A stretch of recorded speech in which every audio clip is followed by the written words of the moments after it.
This is the What's Next podcast, Houston's #1 platform where I invite creatives to share their journeys and give us a depiction of their visions. Most importantly, the last question I'll ask is, what's next?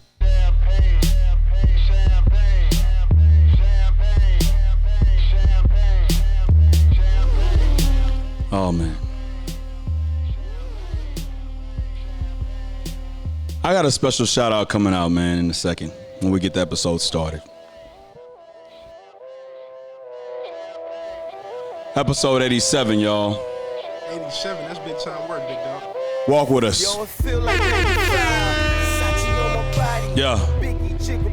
Yeah. Just bring it back to the days I was rapping. I don't know about that. Houston, Texas. Houston, Texas. We are back. Welcome to the 87th edition. I thought I would say it that way this go round. The 87th edition of the What's Next podcast, a production of Still Visionary Inc. This is a creative story. Listen, like I said, I wanna take a second and acknowledge my man, Kendall Babin. Yeah. Who is always introducing me to dope people. Right. And so I want to take a second and say, man, KB, appreciate you, man, because it's through you that I've met some real genuine dope people, and I want to take a second to acknowledge that. Yeah, man, he definitely deserved it, man. Like, yeah, KB on a different level for that, bro. Yeah. So like I said, this is episode number 87 of the What's Next podcast, a production of Still Visionary Inc. This is a creative story. Before we get started with the episode, let's introduce our social media handles so we don't disrupt the flow of the conversation when we get to that point. Yeah, man. Y'all can follow me, Kenny Clarity, Kenny, Clarity with a K-L-A-R-I-T-Y. So Kenny Clarity, at Kenny Clarity. And also Matt Black Podcast, at Matt, M-A-T-T-E, Black Podcast. So that's where you can find me. And my name is John Ross Dike II, and you can follow me on Instagram and on Twitter at John Ross Dike and still_visionary. If you would, connect with me on LinkedIn, subscribe to my YouTube channel, like my fan page on Facebook. And visit my website at stillvisionary.com. Directly in front of you, I have all the T-shirts that I sell on the website and out the trunk of my car. And you can shop at stillvisionary.com/merch. Honest hustle. Okay. I just want to make sure that's next door. I want to make sure that wasn't us, so it'll cut out. Be good. Okay. We good. Okay. So, man, how you doing, man? What's going on? First and foremost, man, navigating through a pandemic. You know how that can be. Right. You know what I'm saying? But man, God has been good through it all, bro. Yeah. I mean, I've been good, man. I've been good. The fam strong. The podcast we're working. So yeah, I've been well, bro. How you been? I really wish the outcome of yesterday was different. I really wish the outcome of yesterday was different. I really wish that hold on. I really wish that Time out. So let me just say this, bro. So you know I was going there. He threw me for a loop, right? So the problem is this, like you was on Instagram making major noise. Yo, F what these dudes talk about, son. Son. Miami, son. Game 5, son. I'll see y'all game 6. I know y'all talking Lakers. I got Miami. Bro, you was doing a lot. Oh. You was doing a lot. Listen, man. No, look. I sat back. I watched. I didn't even comment. I sat back. I watched. I said, JR doing a lot, but it's cool. Like, I'm going to let him rock. Yeah. Jimmy had I a good appreciate game. that. I said, man, this ain't going 7. Yeah. LeBron's not allowing this to go 7. Yeah. What we talking about? I think that I just wish that the outcome was different, that when this episode is airing that Game 7 will be going on. But it's like Jimmy said in the post conference before the final started, that you have to, if you're gonna win a championship, it's got to go through him, right? And so I just wish the outcome was different. But yeah, you do have to beat LeBron. But the bright side of things that I saw from it was that I think that, and I would wish that for me in my career, that people would just genuinely want me to win. And I saw a lot of that sentiment across the country on Instagram. I'm not going to say that everybody was Lakers fans. A lot of it had to do with Kobe. A lot of it was that Bron won. But I took it that a lot of people just genuinely wanted to see Bron win. And if he was winning for Kobe or the Lakers were winning for Kobe, that's a different story. But looking at Bron, people wanted to see him win. And I would want that same type of love. So I really, and then Steven Jackson said, listen, if you've never been the best at anything, if you've never, been a superstar, if you've never been a champion, then don't talk. Today ain't for hate. And I was like, you know what? If I'm hating right now, I'm just going to be quiet. So I just left social media alone for the day because I know a lot of people want to get at me. I know a lot of people wanted to get at me for the heat I was spewing the other day. No pun intended. Oh, man, this guy crazy, bro. So here's the thing, man. I think you touched on something, right? And not to get deep in every subject, right? Yeah. But I think it's interesting how we live in a society. Well, one, it was good to see that everybody seemed to kind of be on the same page, other than a few people, about wanting to see LeBron and the Lakers take care of business. But my sentiment in like just observing the culture was, why does it seem to be that in order for people to be unified, right, a catastrophic event must exist, right? So like, it takes the death of a Kobe Bryant, yeah, or the passing away of a Nipsey Hussle, right, to see an entire group of people want to see and appreciate greatness on another level, right. But we've seen a narrative. I mean, we're talking about sports now, but just in life, where you can relate this kind of anywhere. We've struggled with seeing LeBron in a light in which we've appreciated his greatness. It took a lot for us to acknowledge that he's one of the greatest basketball players to ever touch the floor. Right. Floyd Mayweather as a boxer. Right. You know what I mean? And then Tiger. You can even talk about it as a whole. I remember Fat Joe said in the interview, he was like, one of the reasons why the South is thriving in rap is because there's this idea of unification that New York City rappers or East Coast rappers have yet to develop. Mm-hmm. And I think that that's like a common theme. It takes such a dramatic event in order to get people to love and appreciate things that have already been there before. Right. And for me, like, I wonder why that is. Like, why do you think it takes the catastrophic for the human being to react in a way that says, man, I've had this treasure right in front of me the entire time? I think a lot of it is the culture. And when I say the culture, I think the black culture. A lot of it is the black culture, in fact, where that, we scream. Like, a couple of, like, first you referenced Fat Joe. Gilly the Kid said one time, and I was listening to Joe's podcast, he said that, it wasn't a white man that had the gun to my face ready to kill me and have my mom singing "It's So Hard to Say Goodbye."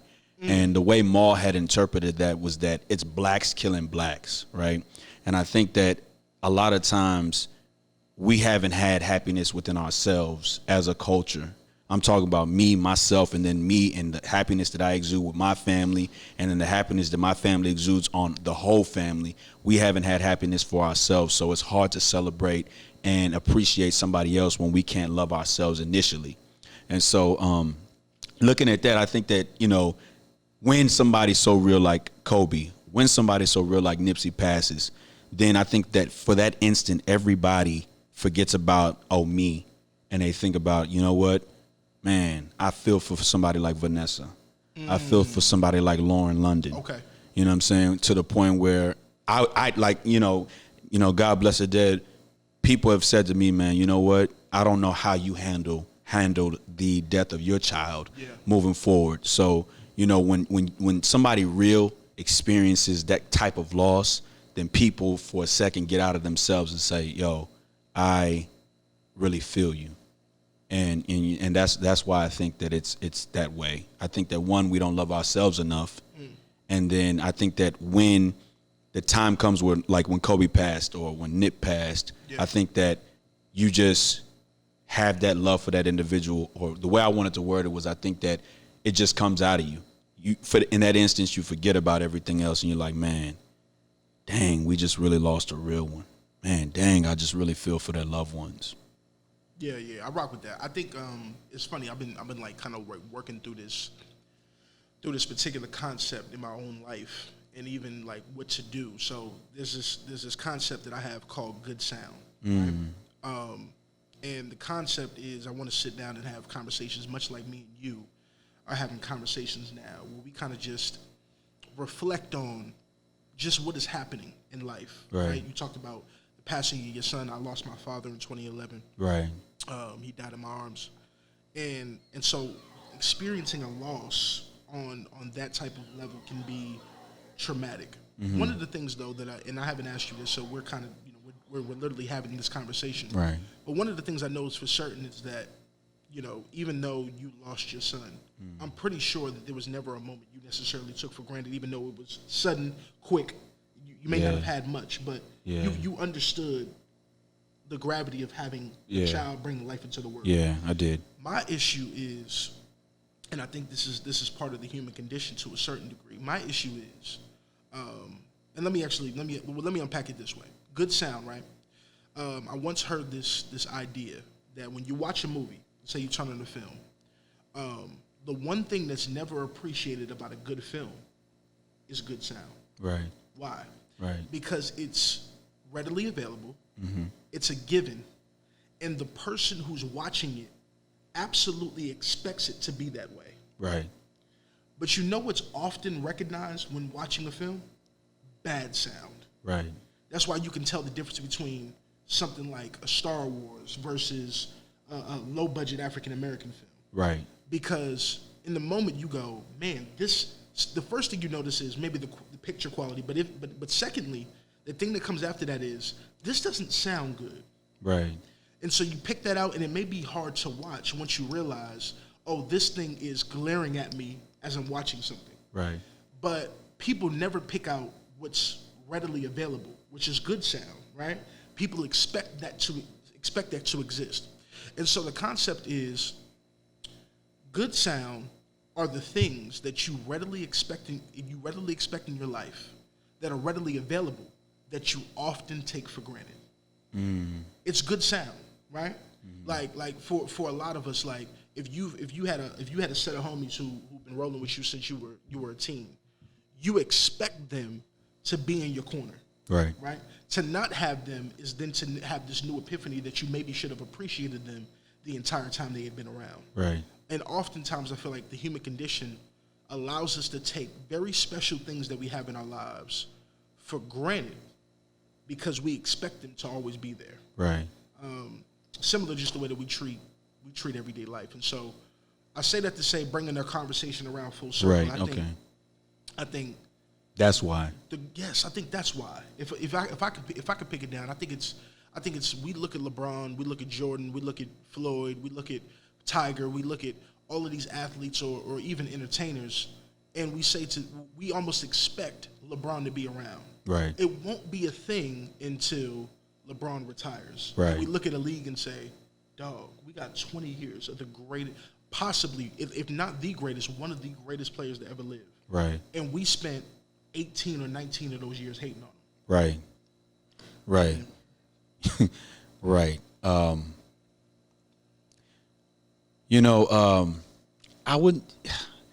This is exactly why when we first met at KB's house, and we were talking about what we were talking about with KB, I said, I just love the way that in a conversation you might be thinking one way, but then when you speak, it almost opens your mind up to the other perspective of that, because I never looked at it from that standpoint. I just looked at it from the standpoint of, why do people want him to succeed so much? Right? And a lot of it is the fact that, I want to say 90% of it is the fact that he's just great at what he does. And, again, I got to follow the lead of what Steven Jackson said this morning. He's just great at what he does. And then I would say that 10% is that, when you look at like a player like Kobe, he had a scandal. They were talking about Magic Johnson had a scandal, right? Kobe, Magic, even Jordan. You watched the doc. Yeah. The gambling. Yeah. His father's death, they were blaming that on him. Yeah. It was always a scandal. Pardon me. Go ahead. My bad. You could. There was always a scandal. Yeah. To a certain degree. Yeah. But no, I know where were you going with that? Yeah, the whole aspect of when we first talked and we were talking at KB's crib, I was like, man, this dude's perspective is so dope. I want to sit down and converse with him. And then when you told me, oh, I do a podcast as well, I was like, okay, cool. And then I listened to the podcast, and I'm actually listening to the episode about Breonna Taylor. The most recent one. Right. And so I listened to the first one, listened to the end one. And so in between, I've been trying to just catch up, because when you play catch up with podcasts, sometimes it just gets overwhelming. Yeah. Right. So if you could define yourself with one word, what would you say that word would be? I would probably say resilient. Resilient. Okay. For me, especially when I started in the space of feeling like I may have been called to speak or to be a voice or voice in culture. Right. I was doing a whole nother podcast that was pretty successful with a group of dudes. Right. And it went well. Some things happened in life. Mm-hmm. And we were in a space where the podcast wasn't, I just knew it wasn't going to continue. Right. At the end of the day. A lot of us did. And so as life began to change, I relocated to Houston. Originally, I was thinking to myself, I know I'm still called to this space, right? I'm still called to have conversations. I would even say that one person, and I can't coin the phrase, my man Mike, we was talking, he said, I don't know if you realize this or not, but when you sit in a room, you're a curator of conversation. I thought the same. I thought that was dope. So I kind of just ran with that tag. You know what I mean? But being a curator of conversation, curator of content, and wanting to speak on behalf of culture from a redeemed lens, you know what I'm saying? Like, I felt like it was necessary for me to continue the podcast space, but I didn't necessarily have the means or even the know-how, because when I originally was doing it, I had a team. Yeah. So, but there was something within me that couldn't let that go. Facts. You know what I mean? Facts. There's an itch where you're like, yo, if I'm called to do this, right, I can't exist in a space where I'm not operating in the very thing that I feel like right is literally the driving force in my life. Right. You know what I mean? And so I say resilient because I didn't let that thing that was sitting, and I believe that God was really pressing on me hard. You know what I'm saying? I didn't let that go for granted and say, I'm just gonna put that down.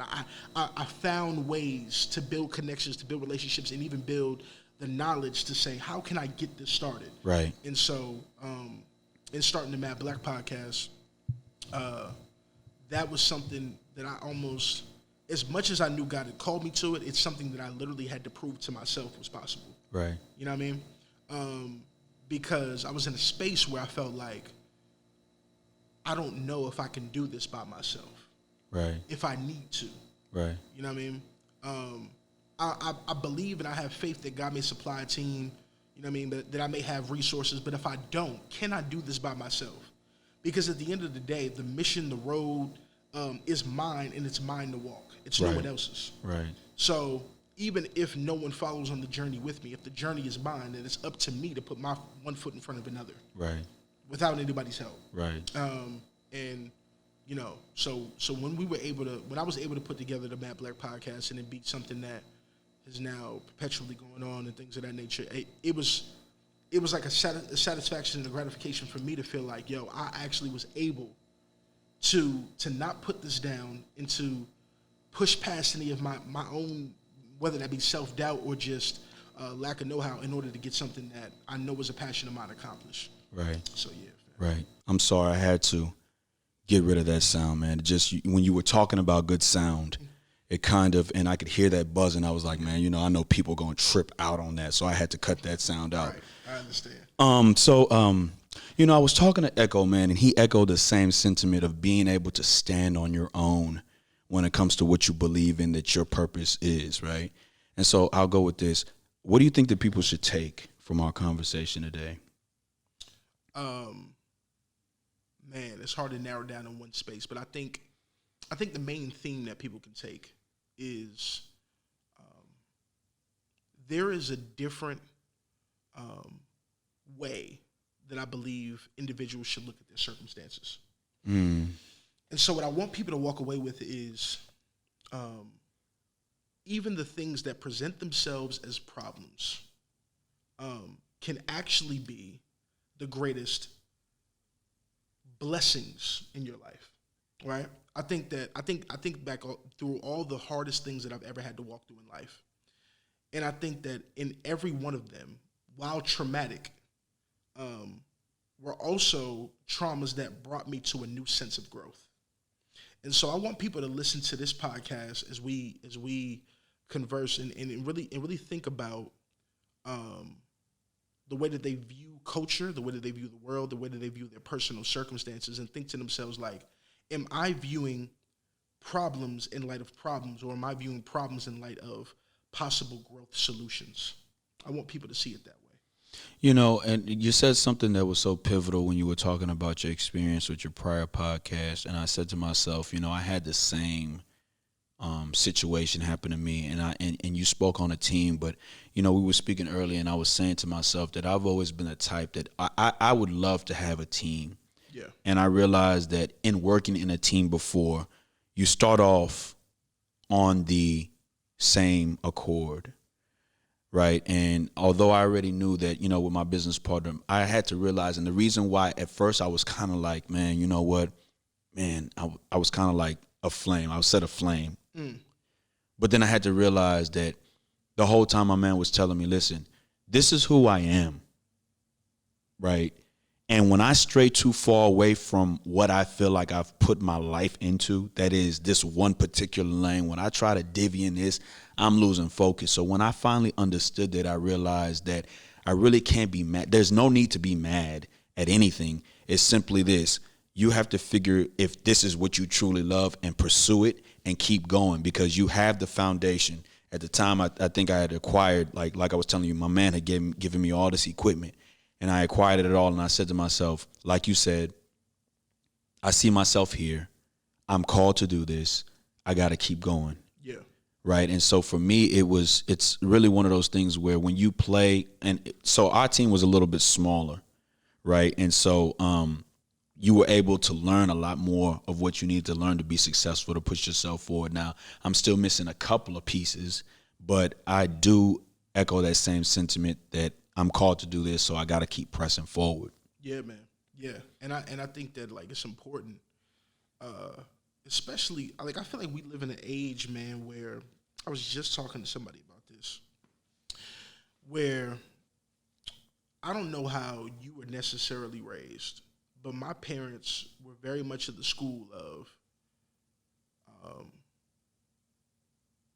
get your education, get a job, stay at that job for X amount of years, get benefits, get a pension, do that whole thing. Mm-hmm. But my parents never perpetuated in me an ability to say, yo, take your passion and turn your passion, your creative passion, whatever that may be, turn that into monetary gain, or turn that into your vocation. Right. That was never given to me. It was always go find an already established trade, right, or vocation that could then be the sustainer of the life that you would like to live. Right.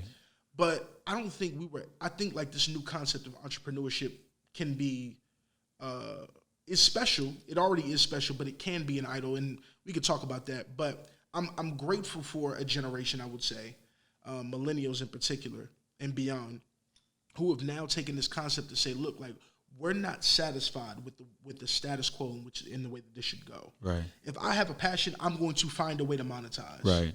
If I have a passion, I'm going to find a way to pursue it in a way that allows me to sustain a lifestyle. Right. It's something that my parents, I know that they didn't give them that level of freedom to say, hey, listen, if you can draw my pops, for instance, like, he was an artist to a certain degree. He would sketch these full-blown pictures that could be put somewhere, but he always viewed that as silly in light of him having to provide for a family. Right. But imagine if a Walt Disney viewed that as silly. Right. We wouldn't have the legacy. You know what I'm saying? So Yeah. I felt like oftentimes the dreams of the youth prior were stunted. Right. To where we've missed out on lawyers, doctors and all that. That's cool. But we've also missed out on just creatives who can provide a space for a generation. Right.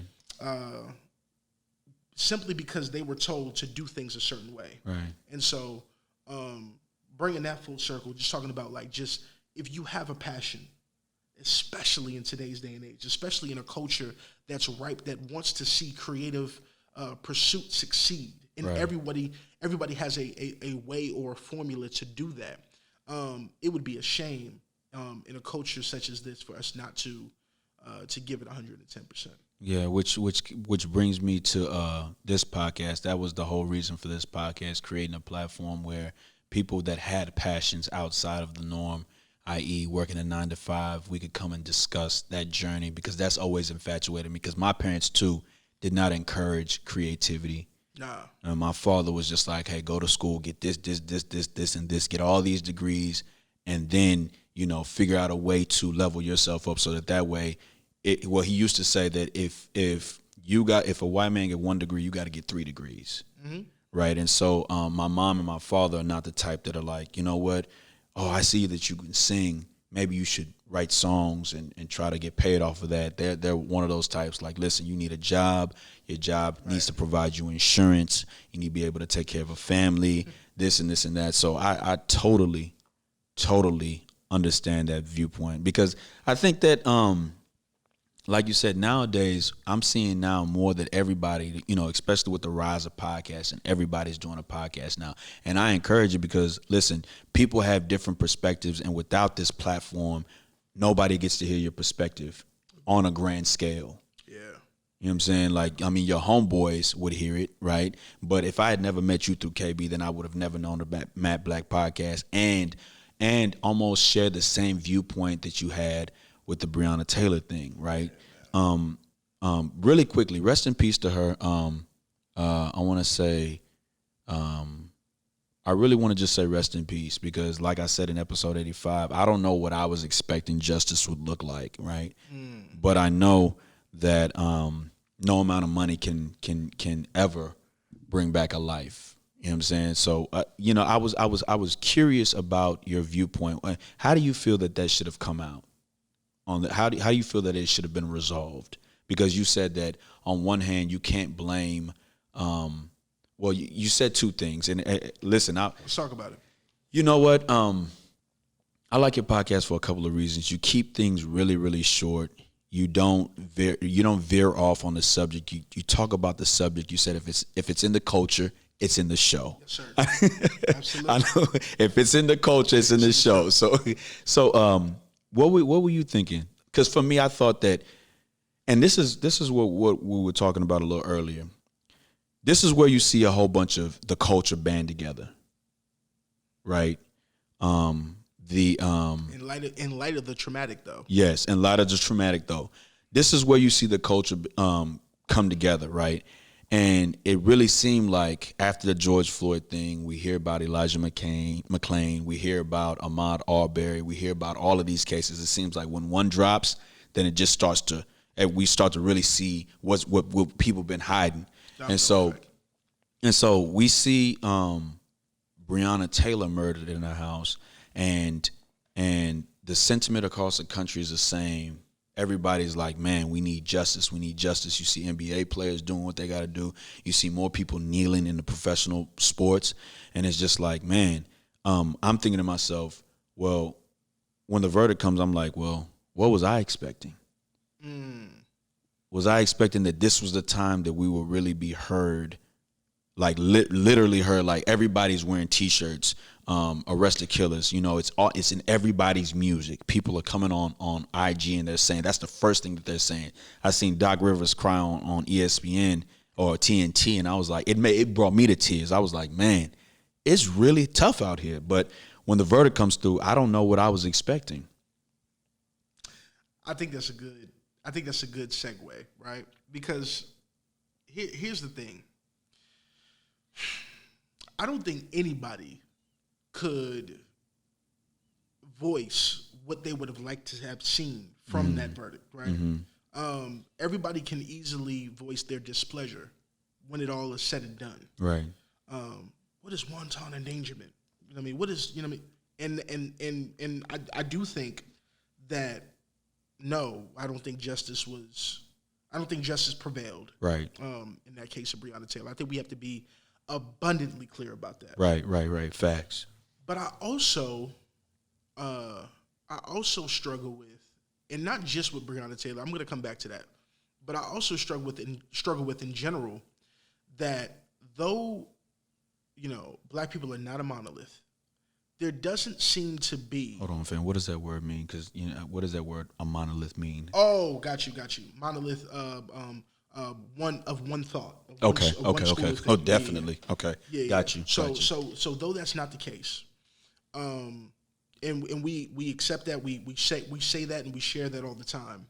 There doesn't seem to be an action plan for what is voiced in the culture versus what, like, the actual plan that you would like to see formulated to get those things accomplished. So it can be like, we hear a lot, especially in today's culture, right, bro? November 3rd, here it comes. It's time to vote. Okay. Black people, go vote, go vote, go vote. And that's cool. I'm cool with that, bro. I'm cool with that. Right. But the problem is, on the flip side, you're also told, especially before any of these presidential debates and things of that nature,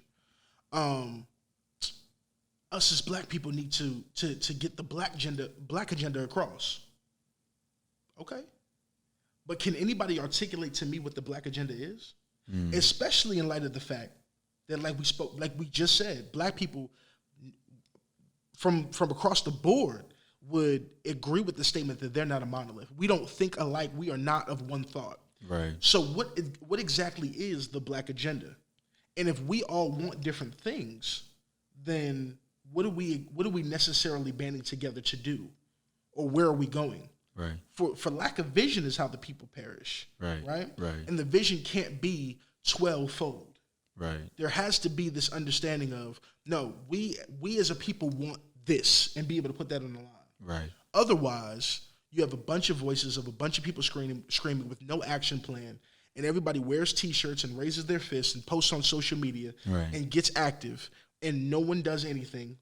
The president gets elected. No one does their work on a community, local level. Right. And the very things that we hate to see are perpetuated for another 4 to 8 years. Right. So when I think about the Breonna Taylor thing, it's like, I think justice would have been definitely for all the police officers to be arrested. I do. And to be charged with murder. Right. At the same time, I know there's some legality there, so to speak, as to what they were allowed to do.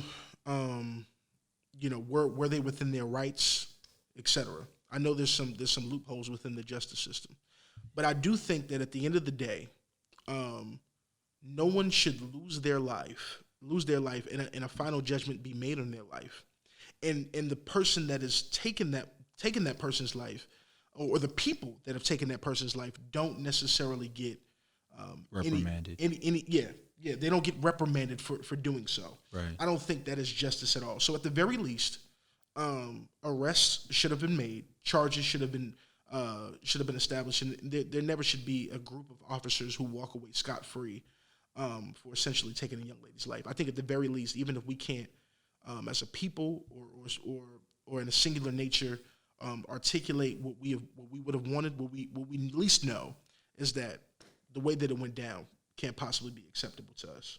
And so, at the end of the day, though, I'll close and say that I just think that we need to start thinking beyond outrage, anger, and emotion, which is right to have, but that needs to be curved and almost narrowed to also the understanding of what exactly is the action plan for us and what do we want to see perpetuated in society and in culture, because we can't just become clanging cymbals who are making a bunch of noise but have no purpose. I want to piggyback on speaking in one voice. It used to be a time during the civil rights movement that there were individuals who had the consensus of the masses, i.e. Malcolm X, i.e. Martin Luther King, Medgar Evers. In examining the culture right now, do you see anybody of that cloth, of that ilk, that we as a people look to be able to speak intelligently for us as a culture? Because I mean, after when George Floyd died and Stephen Jackson stepped forward and was just like, "Hey, I'm not gonna let my brother die," and then or let his legacy not be fulfilled, and then we see Tamika step in. I'm thinking, is she the one that's gonna be the new voice for the people? Right. And then when I hear Beyonce talk about her in I'm going back to the South. I'm going back. Well, Black Parade. Yeah, Black Parade, yep. Right. And I hear her say that there. I'm like, okay, well, if one of the biggest pop icons in the world knows who she is she the one that we're looking to be able to be that one voice that we need to speak for us as a whole? Nah, I don't think so. I don't think we have a voice. I will say this, though. I think that there is... So, I have to take personal feelings and even personal viewpoints out of this, right? If I'm just answering the question, I think there's only one person that I think has wanted that, maybe not wanted that mantle, but has been given that mantle, and rightfully so, and probably should be in a space to embrace it at this point. Who is that? And to me, it's Killer Mike. Okay. Gotcha. Right? Now I will say this. Killer Mike a fool to me. In some spaces. Got you. But in others he's not. And Killer Mike, at the very least, one thing I can respect is an action plan. One thing I can respect is somebody who can say, no, I can actually articulate what we need. I can actually articulate why this has happened. I am well read. I am a historian who is to be respected because I've done my research. I can respect anybody who's put in the groundwork. And Killer Mike is brilliant. Now, whether or not you agree with where he's going in his viewpoints and things of that nature is a whole different discussion. Right. But if there is anybody who at least should be at the forefront of the table and having conversations, and we can say this person is one that can at least get us to the table in that regard, then I think it's him. You know what I'm saying? I just don't think he wants the mantle. And I think he's frustrated with the way things have gone politically, and even just where African Americans stand as a whole in this country. I just think he's frustrated, and I think he's over it. So even when when George Floyd happened, and he spoke on behalf of Atlanta, he almost views that as Wakanda in its own right, and he went through that whole spiel. I got the sentiment of someone who felt like, yo, I don't even want to be here, but I know that I have to. And that's not the sentiment we got from MLK, from Malcolm X. Those people, those are our leaders who took that mantle willingly. It almost was destiny for MLK to say, no, I'm going to lead the people in this way. Right. But at the end of the day, man, I think that if I'm being honest, I think there's a much deeper point to speak about, and I think it's the fact that, unfortunately, we are people who have always wanted a king, and a king is not going to be found in a human. A king, in my opinion, is going to be found in having a basis in a relationship with God. I think we've been looking to men continually in our culture for I don't know how long, and it's always failed us in every regard. It may bring about marginal change. It may bring about some things to come to fruition. Obviously, the work of our forefathers is one that allows us to sit down freely in this room and have a conversation. So I'm not acting like change doesn't occur, but I think that we place our faith in people that look like us, with resources that look much like ours, and expect there to be this change not only of our circumstances but of men's hearts. And I think the only person that can do that, that can change a man's heart and that can change a man's ideas and his framework and the way that he thinks, acts, and behaves is God. And so we refuse to kind of give God that power or our faith. And so he says, okay, I'm going to leave you to your devices. Go ahead and put your faith in Stephen Jackson, put your faith in Joe Biden, put your faith in the Democratic Party, and you will be left unfulfilled and frustrated every single time. And I'll allow that to continue until you realize that everything that you are struggling with actually resides in me. I'm the one that can take care of it, but y'all don't want that. So then I think that's really where it's at, truthfully. You know, I got the sense from listening to the podcast that that was the flavor. That was your flavor. When did you get your call? Man, 17, bro. 17, on my way, which I thought was going to be FAMU, right. Florida A&M. Yeah. You know what I'm saying? I was, you know, the ladies outnumbered the men. Yeah. By like a similar amount. You know what I mean? I thought I was going to slide in there and, you know what I mean? But God had other plans, man. I was going to this little church, man. Shout out to Crossover Church in Tampa, Florida. They had like a little youth group popping, but before then, you can go hoop. So, you know, we was trying to hoop. Yeah. And stuff like that. And they were like, yo, if y'all really want to play basketball, all you got to do is come sit in this little service real quick for about 30, 45 minutes, you know what I'm saying? And then you can come out and pretty much play ball all night. We was like, oh, bet. About to go do this. So, you know what I mean? So me and a group of dudes would come. And I'll never forget, man, I was sitting there, and this dude named Pastor Derek, he got up there and he was like, yo, like, I'm Pastor Derek. I'm from New York originally. This is where I'm at, blah, blah, blah. He was like, I'm not going to come here to bore y'all and try to give y'all some week behind lecture. Let me just let y'all know what it is. Some of y'all never heard this before. I know you think you straight, but hear it from me. The Bible says you and God got beef, and he's not straight with the way that you live, because every man who's been born lives apart from him. He wants a relationship with you. Only way to do that, repent, which means turn from your sins, trust in God. If you're not on that, don't expect heaven at the end of your road. That junk took 15, 20 minutes.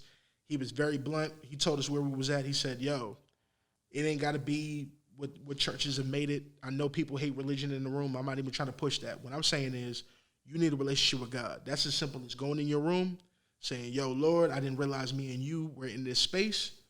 I'm trying to get right. Get me together, save me, help me to turn from my sin, move on, point blank. He was like, you ain't got to come up to no altar. Like, let's not make this what American culture has made this. You and God need a relationship, period. Go seek him. You don't have to do that here. You don't have to let's not make a production. That's where it's at. That was the first time I had ever heard anything like that in my life. I was unchurched. Only time I went to church as a young dude was for a funeral or for a wedding. Only time I was ever in church. So to hear that, and then to hear like, yo, me and God got beef, like, like, it was the first time I had ever heard that. And so I began to explore that further, get around some dudes who were serious about the faith as well at the same age, 18, 19, 20. And that's really where the journey began for me, bro, where I was like, yo, like not only is this God thing is real, like I can't hear that and be the same ever again. You know what I mean? And so that was the journey for me, G. I'm gonna be honest, man. My father told me, when my little man passed, my father told me, he said, don't question God. Then my father went on to say, because my father's from Nigeria, and my father said that it's not custom that a man buries his son. It's supposed to be the other way around. So my father told me, he was like, yo, JR, whatever you do, you cannot put the dirt on his casket. I said, yo, Dad, I was thinking this because over the time period, I mean, me and my dad, it used to be rough. And when I would say rough, I think that the cultural divide that we had kind of just, you know, it was like my father wants me to be like this, but I'm raised like this. You know, my father wants me to be this huge Igbo man, but, You know, I'm John from Fondren and West Airport. I'm from Houston. I don't need to. That's not me. I'm an American. Yeah. So when my father said to me, "Yo, you know what? You cannot put the dirt on your son. You can't do it." I'm thinking to myself, "Yeah, I hear you. I hear you." It's like X said in Belly, "I hear you talking." And so, you know, God is good. My large brothers were there, so they helped me do that. But you know, they were dropping my man down, and I'm just like, listen, this is the last time that I get to, you know, be with him. And however he go, I'm gonna give him whatever I feel like is necessary for him to when he's already gone. But whatever I feel is gonna keep me sane, I'm gonna give it to him. Man, my dad said you can't question God, and I remember saying to myself, I was like, man. My dad would say you can't question God, and I'd be like, yeah, I hear you. And then in the lonely parts of the nights when me and my wife were going through that storm, I was just like, man, why us? Why us? And at that point, I was saying that to myself at the graveside. I was saying, why us? And I grabbed a shovel, and I remember my dad was hawking me. He was watching me, and he called. He was like, John. And my wife was like, JR. And my hands start to shake. And my brother came, my large brother came, and he grabbed the shovel and he started doing it. And I had to step back because at that point in time, I was like, man, I was thinking, man, F that. And you know, I don't care what he say. You know, you can't tell me what to do. And I was like, you know, but for me, I just be thinking sometimes, do people like, you know, what does God feel like, or what does it feel like to be in a room with God? Because sometimes I've found that I have been in church a lot more than I ever have in my life. And a lot of it, I think, was for selfish reasons, so I could learn cameras and so I could understand the magnitude of production. Yeah. Right. And then I start to say to myself, well, if this is all I have to give to the Lord, you know, outside, you know, I would tithe. And then sometimes my wife is like, yo, don't give if it's bothering you to do that, if that amount is too much for you, don't give. So I'd be like, listen, if I'm not in my right mind and I can't give right now, what I'll do is I'll just serve. I'll serve. And yeah, but I can't help but think sometimes I just be like, yo, I ain't never really just heard the Lord's voice come to me. I'm just going to be flat out. I'm going to be flat out honest, like, you know, because I hear a lot of people say, yo, I'm purposed to do this. This is what I'm called to do. And for me, I always be thinking to myself, I'm like, listen, you ain't never really known what you were good at because you were always following. Like people go to the club. Back in the day, we used to go to the club, and I'm a Nas head. I'm a backpack rapper. That's that. You know, if I could rap, I was a poet. I'm a poet. So if I could rap, it would be about the consciousness, like the black people, black skin, Africa. Those type of things is what I would rap about. So when I go to the club, I'm just going to the club because my man and them are going to the club. I'm not going to the club because I know they're gonna pop that new Nas record in there. I'm not doing that. I'm going to the club because that's the thing to do. Especially not here. I think I heard a Nas record back in the day, and it was late. It wasn't even peak hours. So I was just like, man, I don't know what that's like, and I think a lot of people roll around like that. Yeah, I think that's good, bro. So let me say this. Let me speak to that real quick. I think what's cool about my journey, bro, is that I'm not a dude that comes from church. Right. I was doing dirt before ever like being immersed in any type of Christian culture or, you know, Church of God, this, Baptist, that, none of that, right? So, like, to be honest with you, like, even on this journey, I'm still learning what a lot of that means as it pertains to, like, oh, this denomination believes this, or this church does it this way because of this, or this is attached to this. Like, I'm not from any of that, nor am I from the school where the religious practices looked a certain way because this is this is what Christianity should look like. Listen, when I was introduced, like I told you, it was very much like, yo, like, it's a relationship with God. Yes, no one can get around the fact that Christianity is a religion. I'm not going to sit here and be like, no, it's not a religion, it's a religion. First of all, I hate that. It is a religion. However, regardless of the religion, like, the God of the universe wants a relationship with his creation. And you talked about how difficult it was, you know what I'm saying, to bury your son. Which I could never even fathom that, right? But the crazy thing about it is that is literally the central theme of the story of God's love towards mankind that actually made me embrace it, right? So you have this idea where the story goes, Adam and Eve, the first people that were born, God, they were created from the dust. Everything is perfect. He says, listen, you can eat of all the trees in the garden, but this one, they disobey him, figure out that they were naked. He finds them and pretty much tells them, yo, because of this, in your offspring, meaning all creation, will be apart from me, will surely die. And so you hear that and you like, yo, that's wild. But the crazy part about it is when I was told the story, it's like, but this is how much God loves his creation.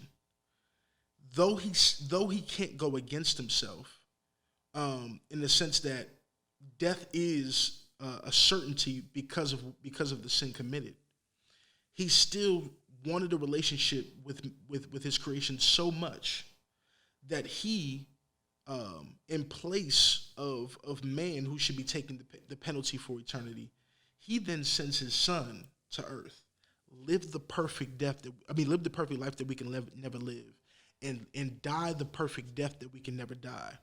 And so God knows what it feels like to bury his son, for bury his son who was innocent for people who are guilty, right? Bible says this real cool this dope quote that I don't think most people like really take into account for real. He said, and I'm paraphrasing, but it's something like, it's easy for a good man to take his life for another good man, but it's unfathomable for a good man to take his life for a bad one, right? Like you would feel better about sacrificing for someone who you viewed as just and upright, but you couldn't understand why you would have to sacrifice for someone who you felt like their just due would be getting the worst punishment. Right. And God says, yo, like, I want a relationship with you so much that, like, I'll send my son who's perfect. And I'll allow him to die for sin that's not even his. Right. Because I love y'all that much. And so to think about you as a father, to think about that moment of having to bury your son, and imagine that the death of your son meant the life of a whole bunch of undeserving people. And so you have a choice to say, no, my son can live a full life, or my son can be sacrificed for a group of people that may not appreciate it anyway. Like, the depths of that for you, literally living through it, might have a different level of implication, because for you can think to yourself like, yo, like, what type of love would that be for a people group who may not appreciate this sacrifice? I gave my son, or I'm allowing my son to die for these people, and these people may not appreciate it. And so when we think about us, we are the unappreciated, or the people who lack appreciation, I should say, for God sending his son to die a death that he did not deserve for our behalf. And yet we still question whether or not it is worth it to give our lives to him still. And he's like, so I buried my son to prove my love for you. Like, how much more do I need to do in order to get a conversation with you, in order to get a relationship with you, right? I think that should take on a different level of depth. You know what I mean? Because it's like, most of us wouldn't give our children for anybody. Right. If we're honest. If we get real deep. Right. Some of us wouldn't give our children for our spouses. Right. Right? That's how deep it goes. So for him to give his child, his son, for a world that may not show any gratitude in return, that's deep. And yet he still extends his hand. I think that's the way that it should be communicated. I think that's the way that would allow more conversation when we think about this relationship with God. Like God has sacrificed something he never had to and made something possible and available through his only begotten son, bro. And so for him to do that and there not be at least a conversation, it's something to think about. What song's on your mind? What song is on my mind? Yeah. Man, what am I on right now? That's a good question. Let me go. Go ahead. What you thinking? Man, for all the wrong reasons, I downloaded that Trey album and it's just fire. Trey Songz album is just fire. Oh, man. that Back Home joint? Yes. He had a record on there. I think it's well, me and my sister, okay, so a couple of things. Me and my sister were riding in the car. We came from our cousin's crib yesterday, and my sister had on that Alicia Keys, Lesson Learned. That's one song that's on my mind right now. Okay. On the new Trey album, he got this record, and it's 2020 Riots, How Many Times is the name of that record. 2020 Riots, How Many Times. And we know Trey Songz as Mr. Steal Your Girl, Mr. Sex Symbol, Pause, all of that. That's who we know Trey as. Right. But when he comes on this record and he's really like, because he recently got COVID. He recently got COVID, and it was said that he was out in the trenches working, helping, and marching. So it almost shows. The song is like, yo, I've been out here. And how many times do our mothers have to cry for what we've been saying all along, this black unity? We're trying to be better, and you keep holding us down. I think that record was just hard and Lesson Learned by Alicia Keys. But if I have to pick from this conversation, I'm going to go Israel Houghton, Moving Forward. And when I heard that record in church one time, the way that it was blended in, it really brought tears to my eyes. That record is hard. That record is hard. Especially when it goes into the bridge of that record. He just, those three records for me. Yeah. I definitely think Joyner Lucas has a record. First of all, Joyner Lucas is one of my favorite rappers. Okay. I don't know if you on Joyner Lucas. Yeah, I heard he does really good. He makes really good videos. That one he did with Will. And I was listening to his album, the ADHD album, right? That's his recent project. Yeah. I was listening to that. Joyner Lucas has a record. The name escapes me right now, but it's the record where essentially he's talking to God. In the video, it's him in the church, and he's asking God all of these questions. And essentially, the end of the video, he says, "Yo, like, I realize that, like, I'm human, and so even my thoughts, even my logic." Is limited. And so if you're doing something with infinite knowledge, then that means that I'm put into a position to where I have to trust maybe something that's completely out of my wheelhouse. Right. That Joyner record definitely comes to mind. Really heavy right now. I wish I could think of the joint, but that record for me is absolutely crazy. Let me see if I can find it on here. Joyner Lucas, right here. It's off of ADHD. Let me see. It's not Devil's Work, is it? I think it is. No, it is Devil's Work. Yep, Devil's Work. Devil's Work. He has a whole bunch of questions that are valid. Right. Valid. Right. It was, from when I was listening to the album, it wasn't a bad album at all. Oh, nah. I think it's funny, man. Like, I think oftentimes lyrical rappers kind of get the stigma of not being able to create a body of work or curate like truly good music. Right. And that's a whole nother, that's another conversation. But I was talking to somebody about J. Cole, right? And my feelings on him. Right. Obviously, when you talk to most people who listen to rap, they put three dudes at the top of our genre right now. Right. Drake. It's Drake, K. Lamar and K. Cole. Lamar and Cole. Right. And I said, man, as much as I love Cole, and I do think that what's the album? 2014. Yeah. Forest Hills Drive was an absolute instant classic. Right. I said the thing that I struggle with Cole is the fact that though he's as talented as he is, he refuses to make music in community. Right.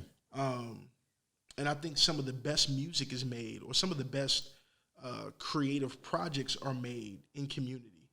You have to allow, even if you're someone who's a jack of all trades and you do everything, you have to allow people in on the process to tell you maybe how certain things that you do well can be done even better.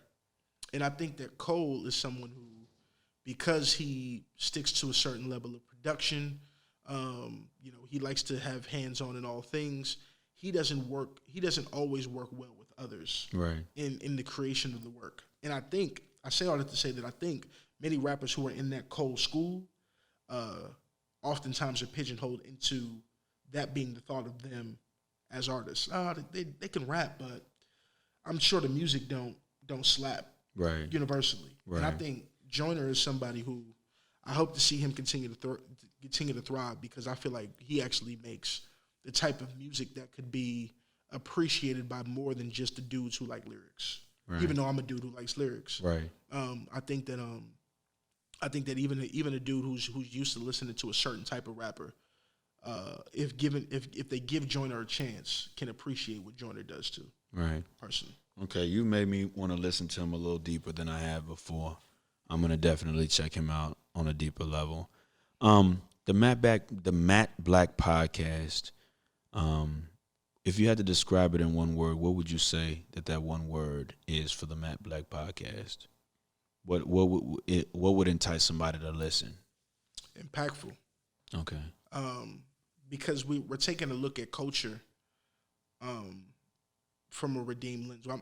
We're not just talking about current events or topics without going into the depths of how that looks from a very practical level. You know, everybody gets on podcasts or has conversations and just kind of really shares their opinion. Right. You know what I mean? Right. But I don't find supreme impact in opinion. Right. I think opinion is cool, but we want to let's go into the depths of whatever we're talking about, and let's dig out the facts that not only are just headspace to learn, but the facts that can be effectually applied. Right. You know what I'm saying? And so I think the Matt Black podcast takes issues of the culture and says, how can we get people to see this on a level that genuinely affects them in a day-to-day basis, or even inform them in ways they're affected that they may not even know. You know what I mean?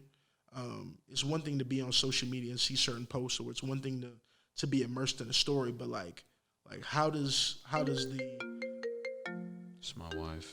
Hold on, see what she says. My love. You still doing your podcast? Yes, I am. I'm on it right now. You at somebody's house this late? Nah, I'm at my man's apartment complex. You're on the podcast right now. Don't say nothing that you don't want heard. Oh, I'm just saying. It's kind of late, but all right. All right, I'll be there in a few. Bye. All right. Say that to you. Go on. What were you saying? No, but I just think at the end of the day, we open up people's perspective that allows them to be impacted in a way that goes beyond just what they see, whether they're scrolling on screens or even reading the story. Is how does that story get into the fabric of your own life? Right. You know what I'm saying? And so, right. Yeah, that's what I would say. Fam, hold on right quick. Let me call this guy right quick. You never believe who I'm finna call. Let's see if he answers. Coach, what's the deal, bro? Fam, what's going on? We on the podcast. Me and Kenny on the podcast right now. I just want to call you, see what's up. Wait, say it again. I couldn't hear you. Say it again, bro. We on the podcast right now. I just want to call you to see what was up. Oh, no, I'm good. What happened? No, it's me and Kenny on the podcast right now. We chopping it up. This episode dropped tomorrow. Oh, boy, you scared me, boy. I know what's going on. Hey. What's the deal?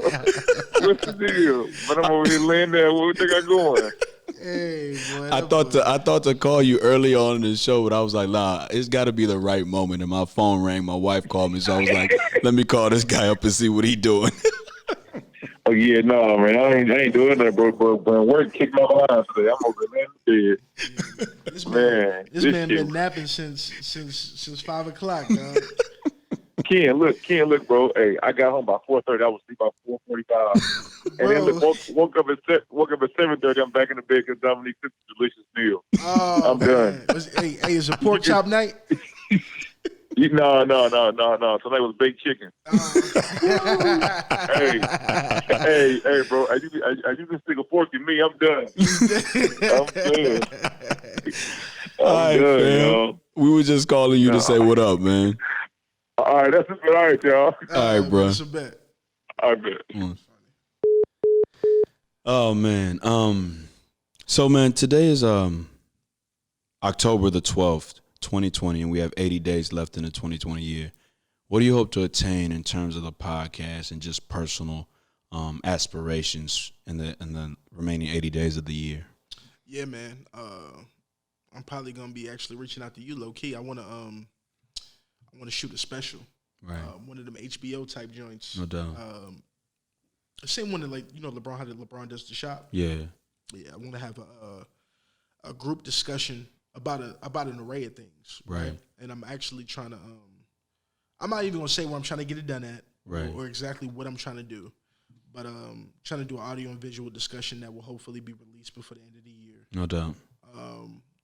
People can appreciate kind of what, you know, the things that we talk about, even whether that be on or off camera. Right. To get a realistic perspective. So what's next for me, man, is trying to get that content out, shoot it, get a day where everybody can kind of gather together, man, and we can break the world a little bit. No doubt. No doubt. Yeah. Oh man. Okay, we'll just go there then. Most importantly, the last question I'll ask is, what's next? You answered that, but I just figured, you know, it was a segue to that, man. Yeah, before man. we. Yeah. What's next for you, man? What's next is a new season, man. A new season of Matt Black Podcast.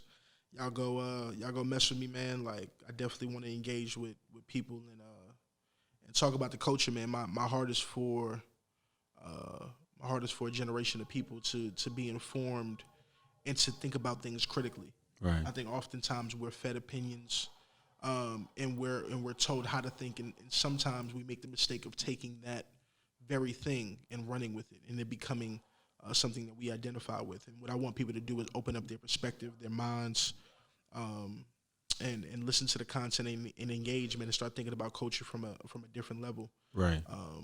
You know, and I'm gonna definitely bring it to you from a redeemed lens. So I just want people to tap in and lock in, and new season of Matt Black coming soon. Right. You know, I think my man moved back to Dallas, man, and I think that the next time he comes on, it would be a great opportunity for us to sit and have a conversation from different perspectives. Yeah, let's do it. And if when he's in town again, just stay open. I'm gonna hit you and be like, "Yo, Ken, I need you to come and let's have this discussion." Let's do it. I might get a couple more cameras so that we can get some cinematic feel towards it. You know what I'm saying? Yeah. So what I like to do on the podcast, is I like to give a token of my company to every creative that comes on, man. And this is an exclusive Black SVI T-shirt that I give to every creative that comes on the podcast. I don't sell that T-shirt, Houston, Texas. It's strictly for the creatives that come on the What's Next podcast. And the 2020 new version or edition is the What's Next podcast T-shirt that I give to every creative, man. You know what I'm saying? My guy. No doubt. Sure. Listen, Houston, Texas. Listen, this man right here, his podcast is phenomenal. And I take from this conversation that I got some catching up to do. They have really intellectual conversations, and I love his perspective. I do what I do for myself to prove that I could do it for others. Make sure you catch his podcast, and I'll be sharing the episodes every time I get done with them. Houston, Texas, Peace and blessings. Yo, it feel like 95. Sachi on my body. Biggie, chicken, puffy, all that ballin' is a hobby. And I'm wildin' in my wallies. And them valleys, no Pilates. More weight, get you more wet. Nah, that's these Spumante. My crystal ball, I see crystal. I crystal y'all with that. I saw the sign like Ace of Spades. That Ace of Spades get cracked me like cheers to the money guy. The Willie niggas who buy them bottles. And then they spill these liquors. Yo, salute my dude. I see you, dog. 5 bottles, 1 dick. Why I need 2 bras? I know I'm out of line, but love is shower time. You know it rose rain. Get on that high ass hussy. This a private party. Been on my dick too long. Your breath on private party. These walls on priceless Audi. This the upper crust. Fuck is up. Over and done. Overdose. Guess we did it again.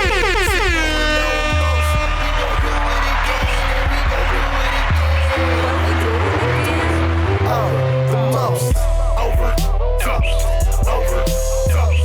Overdose. Yeah. Overdose. Yeah. Overdose. Yeah. Overdose.